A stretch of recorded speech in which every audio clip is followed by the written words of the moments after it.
What's up, man? Alright, so I'm just going to show you these three patterns. I'm going to start them all on the 5th fret. Remember to alternate pick it. And I'm tuned in standard E tuning. So I just want to go over what steps are. A step is the movement between one note and the next.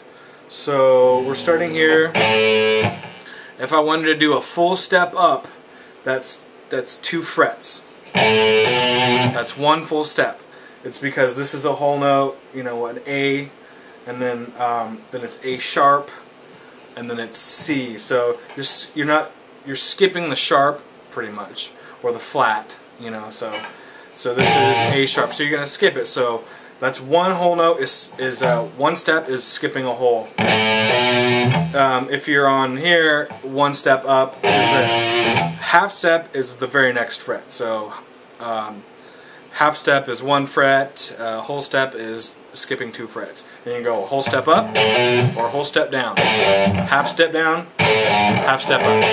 Okay, so that's the basic of that. It's really, really easy. So with that in mind, the first pattern is going to start on the 5th fret, and it's going to go half step up, and then from this it's going to go 1 step up. So it's 5, half step, whole step. So it's 5, 6, 8, and just practice that all the way down.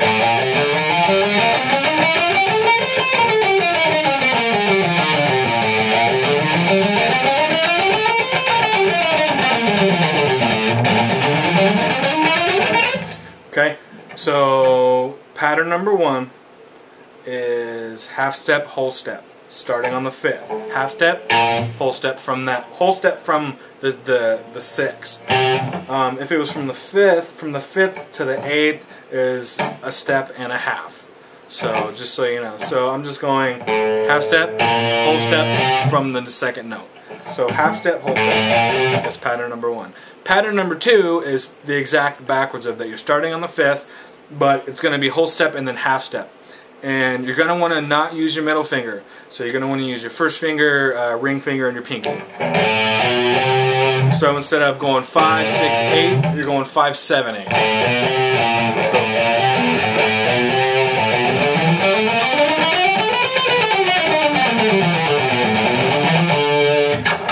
Okay, so pattern number 1, half step, whole step from the 5th, or progressively up. And pattern number 2 is whole step, half step.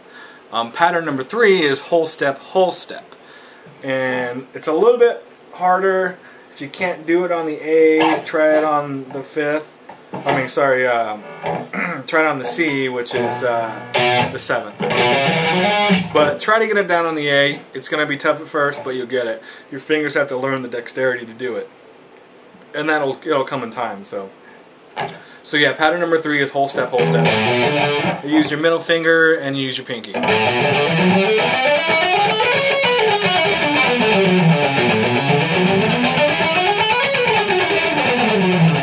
Okay.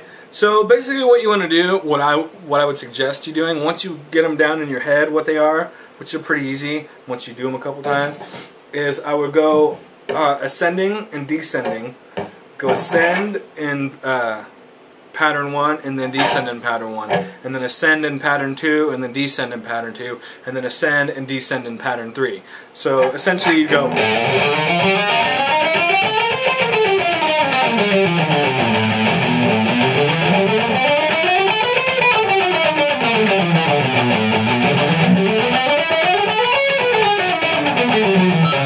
And like these kind of exercises are things you could do, you know, with your guitar turned down, just watching TV. You know, it's just keep your guitar on you, and it'll become second nature to you.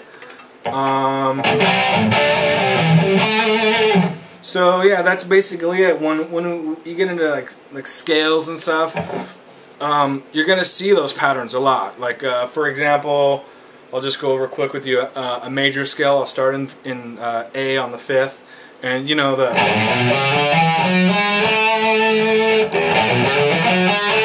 So if you see my, other than the very top, that's just one whole step.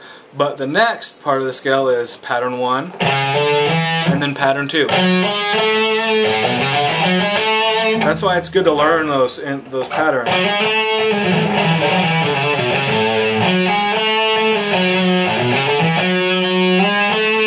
And the reason and then you can, and then once you get the back to, then you can do the scale again from there. See, I'm doing pattern 1, then pattern 2, and then from here I can go.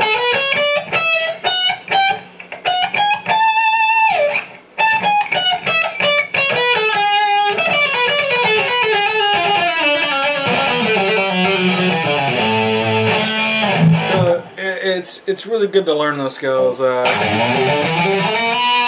know, and other ones. So just get, you know, the basic 3 patterns down, work on them, get them fluid, get them tight. Don't rush it, because, you know, you want each note to be, you know, right after you. You don't want them to be like, you don't want it to go. You want it to be constant flow.